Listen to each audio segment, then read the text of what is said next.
어, 4년 전에 제가 큰 상실을 두 번 경험했는데 하나는 제 선친이 하나님의 부르심을 받았습니다. 아버지는 뭐 90수로 하셨으니까 어쩌면 우리가 마음의 준비를 했던 하나님 나라로 이사감이었고, 두 달이 지나서 8월 28일 지금쯤입니다. 하나님께서 저랑 아주 절친하게 지내던 친구 하나를 부르셨는데, 중국에 선교하러 나갔다 거기서 교통사고가 나서 글쎄요, 그냥 우리가 정황 파악입니다만은 그 친구가 운동도 잘하고 보링 국가대표 선수였거든요. 또 같이 갔던 분들과의 그 현장을 본 그 사람들, 그 보험 뭐부터 해서 현장을 본 사람들 얘기는 같이 차 타고 가던 사람들을 살리려고 끌어안다가 뇌 손상을 입어서 비행기를 타고서 우리나라로 들어오는데 지금 요맘쯤이에요. 제가 얼마나 그걸 붙들고선 마음이 아팠던지. 존 파웰이라는 신부님이 한 번은 이런 책을 썼어요. 사랑 안에 계속 거하는 비결이 뭐냐, 이런 책을 썼는데 거기에 젊은 두 신부 얘기가 나옵니다. 이 두 신부가 신학교 때부터 저랑 그 친구처럼 아주 친한 친구였어요. 한솥밥을 먹으면서 한 방에 기숙 생활을 하고 아주 단짝 서로 죽이 너무너무 잘 맞아서 함께 사역을 감당하게 되었는데, 둘 다 공부도 잘해서 뭐 신학교에 남았다고 그래요. 그래서 신학교에서 가르치다가 한 번은 사무실에 있는데 다른 친구 하나가 그 사무실 앞에 있는 그 길을 건너오다가 차에 쾅 교통사고 당하는 것을 봐요. 얼른 뛰어나가가지고 이 친구야, 피를 철철 흘리면서 그 친구도 제 그 친구처럼 4년 전에 제가 경험한 것처럼 그 길거리에서 죽어갑니다. 그 친구의 얼굴을 머리를 이렇게 들고서 이 살아남은 친구, 뛰어간 친구가, 그 신부님이 그렇게 말하죠. Don't die. 죽지 마라. You can't die. 너 죽어서 안 돼. I never told you that I loved you. 내가 지금까지 너한테 사랑한다는 말을 못했어.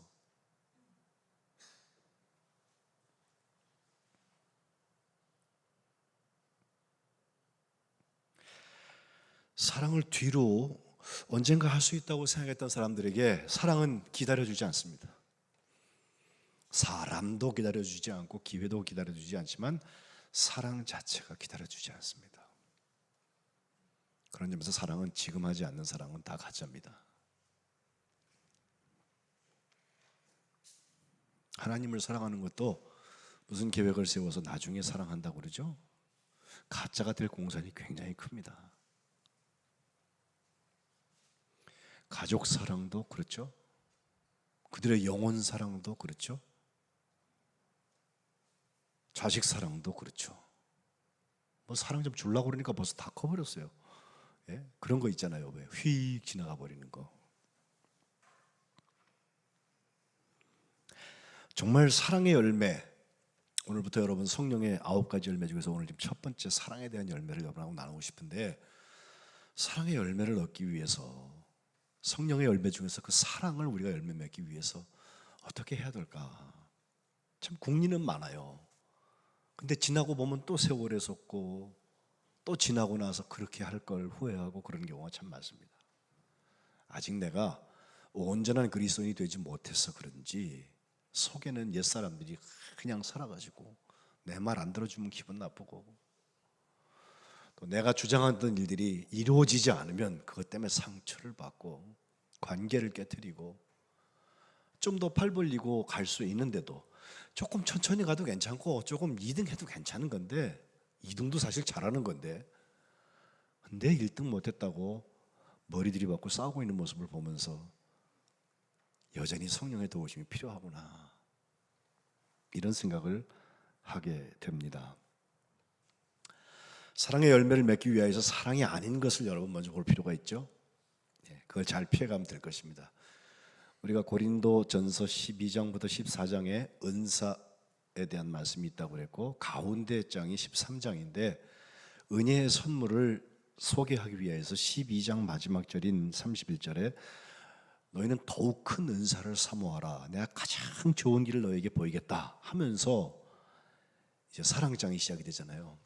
근데 이 사랑장이 시작돼서 그 4절부터 7절까지 있는 사랑에 대한 소개를 가만 보면 먼저 사랑이 아닌 것이 나옵니다. 8가지나 나오는데 시기하는 거 이거 사랑이 아닙니다. 자랑하는 거 사랑이 아닙니다. 교만한 거 사랑이 아닙니다. 무례하게 행하는 거 사랑이 아닙니다. 조심하십시오. 무례한 거 있죠? 예절이 없는 거.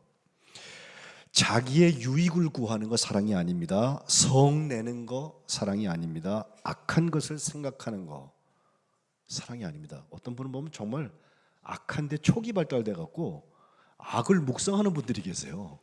어떻게 하면 더 악해질까? 예? 자기는 악한지도 모르고 그렇게 하죠.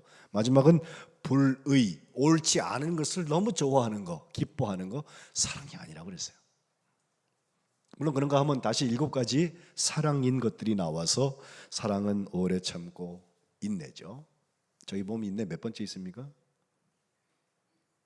오래 참음 언제 있어요? 4번째 있잖아요. 예. 그때 가서 또 할게요.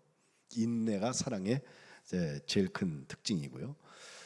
또 온유하는 것, 진리와 함께 기뻐하는 것, 모든 것을 참는 것, 모든 것을 믿는 것, 모든 것을 바라는 것, 모든 것을 견디는 것. 이 7가지가 다 사랑의 특징이라고 되어져 있는데 사랑해 보신 분들은 이게 뭔지 알 수 있습니다. 특별히 부모님이 되어서 자녀들을 키워보면 내가 예전에 알았던 사랑이 얼마나 엉터리였나 이것을 금방 알게 되죠.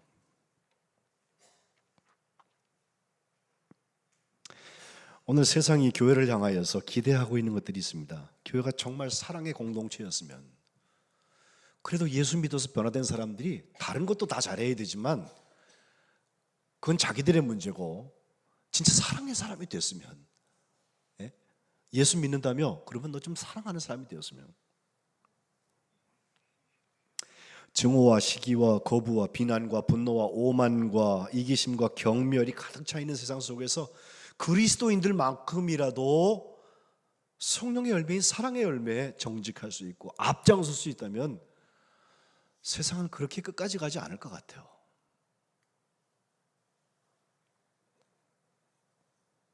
그래서 사랑의 반대는 죄라고 말할 수 있습니다.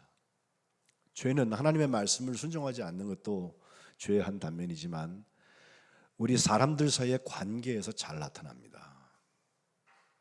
죄는 죄끼리 친하게 되어 있습니다. 처음 가장 무서웠던 죄는 창세기 4장에 보면은 가인과 아벨 형제 간에 일어난 죄죠. 이 사람들 예배 드리다가 죄를 졌어요. 둘이 드리는 예배를 하나님이 다 받으셨으면 아무 문제 없어요. 둘이 드리는 예배 중에 둘 다 안 받으셔도 이렇게까지 안 갑니다. 둘이 예배를 드리고 있는데 한 사람의 예배는 하나님 받으시고 한 사람의 예배를 받지 않았단 말이에요. 근데 받지 않은 사람이 형이야, 가인. 그리고 형은 아마 농사를 했던 사람으로 보이는데 농사하기는 게 시간이 오래 걸리잖아요. 그래서 거기서 가장 좋은 것을 하나님께 드렸는데 안 받으셨어요. 화가 났습니다. 하나님께서 그 가인을 향하여서 네가 화내는 게 왜 화를 내냐, 너 안색이 왜 변했냐 그러셨거든요. 왜 우리 화나면 화난 얼굴이 있잖아요. 지금 예배 드리시는 분 중에도 딱 한 분이 아직 화난 얼굴을 하고 계신데, 예배 드리는 자리에서 그렇게 하는 거 아닙니다. 하나님 다 보고 계시잖아요, 그죠? 근데 보세요, 하나님 왜 그러니? 라고 물으신 거거든요. 네가 선을 행하면 어찌 낯을 들지 못하겠느냐. 선을 행치 아니하면 죄가 문 앞에 와 있다고 그랬어요. 이제 문만 열고 들어오기 직전이라는 거예요. 죄의 소원은 내게 있지만 너는 죄를 다스려라. 그 예배하는 사람들에게 주시는 하나님의 권면입니다. 근데 다스리는 데 실패하고 나니까 그게 자기 아우 아벨과의 관계에서 나타나요. 결국은 들에 있을 때 가인이 아우를 쳐 죽였다 이렇게 되어 있습니다. 죄는 재미있어 보이고 달콤해 보이고 유능해 보입니다. 그러나 사랑은 그에 비하여서 아주 바보 같아 보이고 그 맛도 쓰고 무능해 보입니다. 그러나 하나님의 능력은 죄에서 나타나는 게 아니라 사랑에서 나타나지 않습니까?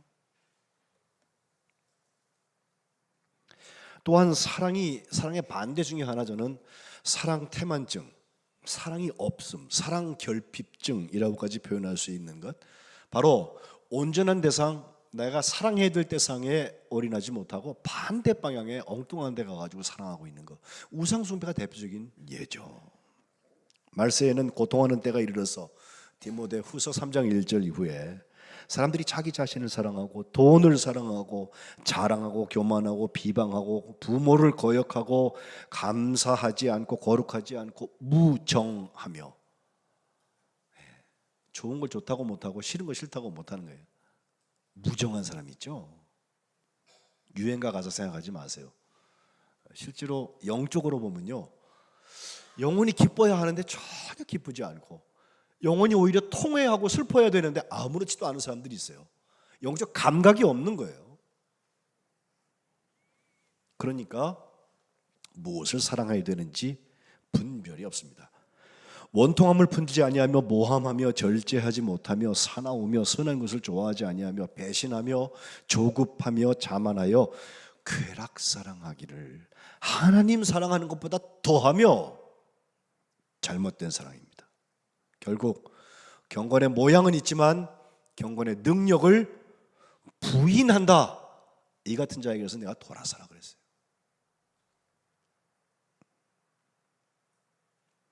사랑에 실패한 사람에게 자동으로 그가 하나님의 자녀라고 우리가 말하기 어려운 이유가 여기에 있습니다. 저는 우리 성민교회 교우들이 저 성령의 9열매를 다 맺으면 좋겠는데, 그 중에 첫 번째 관문인 이 사랑의 열매, 오늘부터는 주렁주렁 넘치도록 풍성하게 맺어가시기를 주의 이름으로 축복합니다. 오늘 본문에 와보면 요한일서, 여기에는 특별히 사랑에 대한 말씀이 많이 나오죠. 그것도 아가페, 하나님의 사랑에 대한 얘기가 나오는데, 오늘 4장 7절로 16절 사이에도 여러분 숙제 드릴게요. 집에 가서 사랑이라는 글자가 몇 개 나오나 한번 세보세요. 한번 몇 개 나오나 세보세요. 그런데 그 사랑 중에서요, 제일 먼저 보여지는 것은 이 사랑이 하나님이라는 거예요. 거꾸로 말했죠. 하나님이 사랑이라는 거예요. 저는 어려서부터 우리 어른들이 먼저 기도한 것을 따라서 배웠기 때문에 사랑과 은혜가 풍성하신 하나님, 사랑이 끝이 없으신 하나님, 우리가 100번 죄를 짓고 101번째 또 가가지고 용서해달라고 그러면 또 용서해 주시는 그런 하나님의 사랑을 늘 생각을 해서, 사랑의 하나님, 그렇게 하면 소유격을 써서 God of Love, 사랑의 하나님, 이렇게 생각하거든요. 근데 사도 요한, 사랑의 사도였던 사도 요한이 본 하나님은요, 하나님 은 사랑입니다. 하나님하고 사랑이 같아요. 하나님은 사랑이 아닌 것이 없다는 거예요. 그러니까 어느 신학자는 하나님의 사랑은 여러 가지 일 중에 하나를 하나님께서 사랑으로 보여주신 게 아니라 하나님이 하신 것은 사랑 하나밖에 없다, 이렇게 말했어요. 그도 그럴 것이 하나님 아버지의 사랑을 보세요. 세상을 만드실 때에도, 다 창조하시고 사람을 만들 때에도 파트너를 만드는데 그에게 하나님의 모양을 따라서 하나님 것을 다 주셨어요. 부분적으로 주지 않으셨어요. 인격적인 관계를 만드셔서 충분히 존중해 주시고, 내가 갑질할 수 있는 대상인데 갑질하지 않으셨어요. 자유도 주셨어요. 하나님과 함께 행복하게 살 수 있는 자유를 주셨어요. 근데 죄가 그 사이에 들어와서 그것을 깨지 않습니까?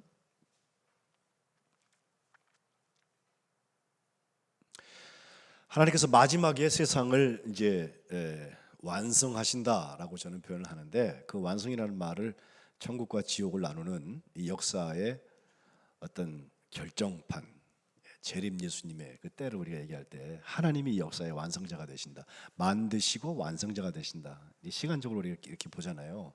근데 완성 때에 지옥을 만드신 것도 사랑하시기 때문에 그랬어요.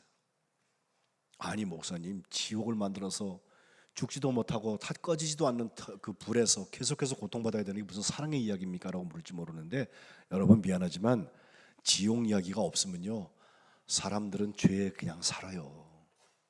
예. 죄에 저도 괜찮은 줄 알아요. 죄의 삭은 사망이라는 말씀을 깨닫지 못해요. 물론 지옥까지 아니하고 천국을 만드셔서 하나님 곁에서 영원토록 하나님의 영광을 찬양하며 살 수 있는 그 삶, 그것은 말할 것 없이 축복되고 사랑하셔서 한 거죠. 깨어졌던 형상도 회복되고 하나님과의 관계도 회복되고.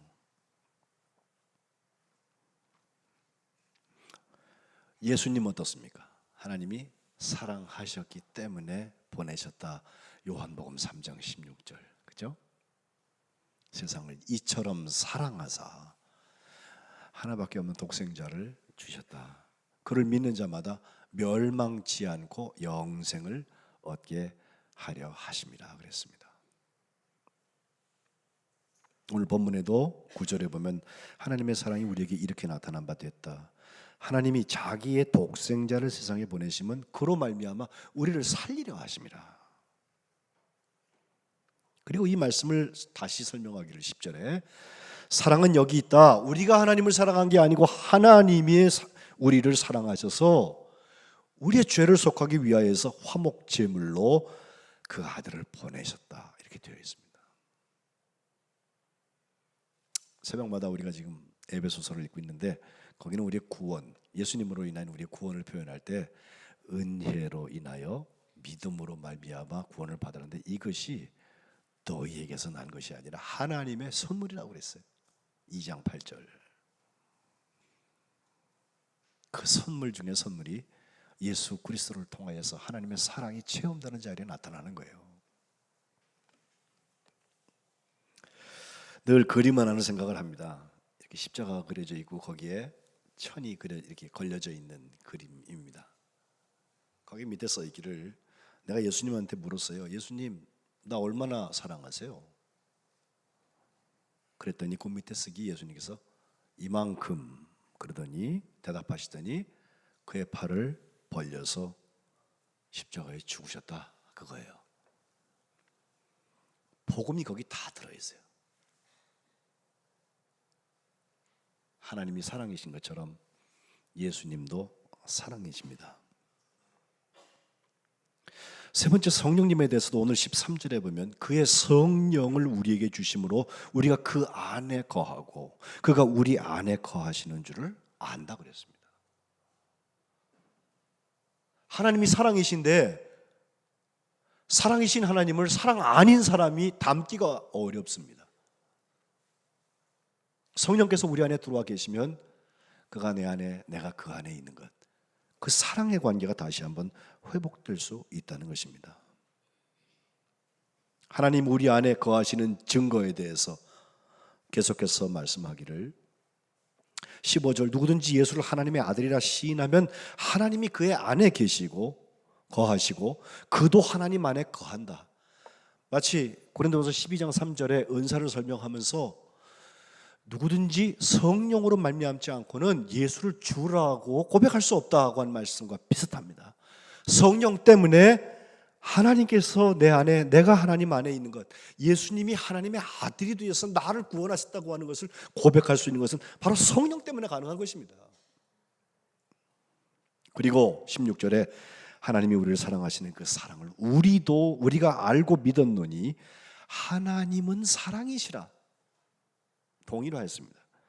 사랑 안에 거하는 자는 하나님 안에 거하고 하나님도 그의 안에 거하신다 하면서 내가 그 안에, 그가 내 안에, 마치 포도나무에 비유해서 주님께서 요한복음 15장에 말씀하신 것과 맥을 같이 합니다. 이제 성부 하나님, 성자 하나님, 성령 하나님이 다 사랑이시라고 하는 이야기는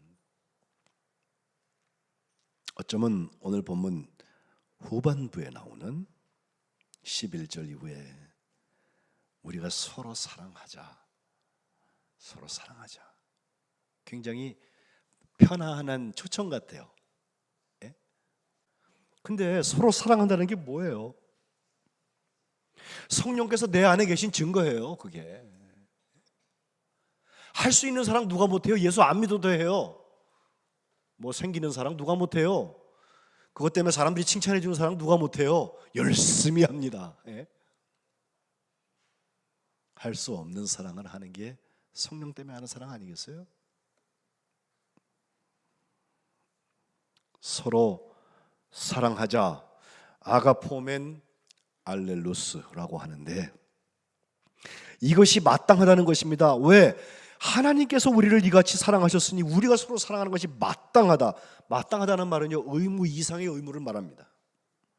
빚진 자가 잠 못 자지요. 갚아야 되니까.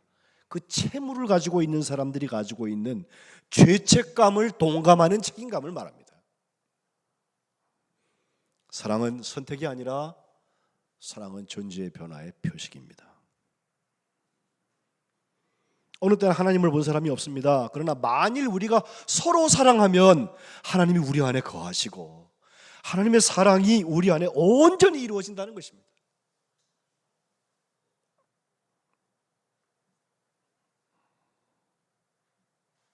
그가 우리를 위하여서 목숨을 버리셨으니 우리가 이로써 사랑을 알고 우리도 형제들을 위하여서 목숨을 버리는 것이 마땅하다. 제가 오늘 예배 시작에 한 번 더 읽었는데 똑같이 3장 16절인데 앞에 읽은 것은 요한복음 3장 16절이고 지금 읽은 말씀은 요한 1서 3장 16절입니다. 앞에는 하나님께서 우리를 사랑하시고 영생을 부르셨다면 이제 사랑에 빚진 바 된 우리들이 서로 사랑하는 것이 마땅하다.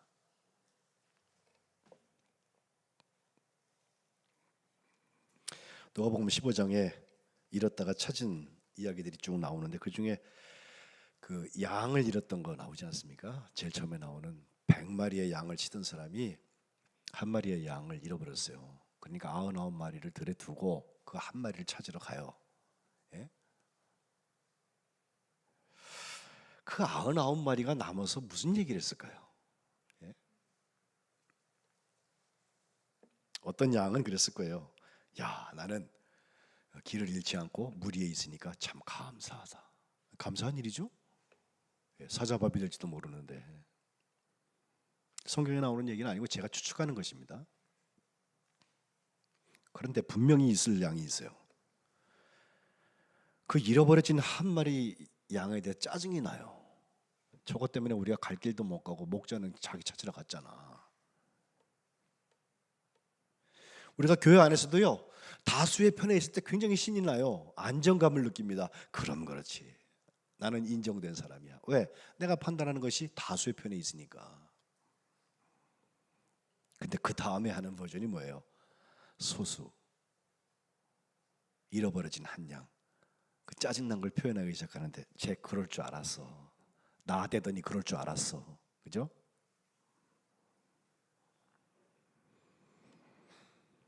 그런데 우리 주님이 그 양을 사랑하셔서 우리 99마리를 놔두고 우리 중에도 다시 그렇게 잘못된 길로 갈 수 있는 것을 아시면서도 놔두고 그 양을 찾으러 간다는 거예요. 오늘 그 양을 찾아온 기쁨이 교회입니다. 그게 사랑입니다.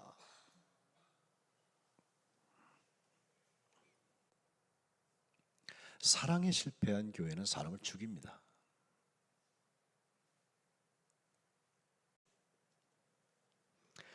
사랑에서도 요한은 말년에 설교할 때 긴 설교하지 않았습니다. 자녀들아, 주님이 말씀하셨다. 서로 사랑하자. 자녀들아, 서로 사랑하. 이게 하나님, 예수님께서 우리에게 주신 새 계명이다. 서로 사랑하자. 나중에 거동할 수 없게 되었는데도 제자들은 다 순교하고 제자 중에서 딱 한 사람 사도 요한만 오래 살거든요. 그러니까 그 지하 교회에서 그분을 모셔갖고 한 번 얘기 들어보려고, 예? 예수님의 직계 제자니까 또 예수님의 십자가에 있었던 제자 아니에요. 한마디 좀 들어보려고. 그럼 들것에 실려갖고 와서도 누워 있다가 한 말씀 하세요. 그러면 자녀들아 서로 사랑하자 그랬대요.